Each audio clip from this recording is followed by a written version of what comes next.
Kuya Pastor, Ate Marta, happy golden wedding anniversary. Salamat sa Diyos at tayo ay sinapit ng ganong edad. Ano, kumusta na? Siguro naman napakaayos ang buhay nyo. Ang mga anak mo mababait. May mga mabuting hanap buhay. Ako naman ganun din. Ang mga anak ko mababait din. Sila na may nasa ayos din. Ako naman kahit nag-iisa nang wala akong umalis na kasama ko, lagi ko pa rin siya naalala. Araw at gabi, hindi ko nakakalimutan.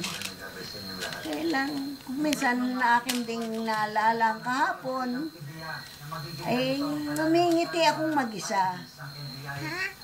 Ang mga kalukuhan namin, nang aakyat kami sa puno ng duhat, tutulak pa si Ate Marta sa puwet para may manguha ng duhat. Pag naalala ko yon, natatawa akong mag-isa. Saka kami nagtitinda sa bayan noon sa kuwengka ng mga gulay. Tapos kami maglalakad lang paahon, papunta sa Dita. Pero masaya kami. Hindi, wala kaming... Maligaya kami ng mga panahon na yun. Wala kaming kalungkutan sa buhay. Ano? Ano bang aking parang kayang ikukwento?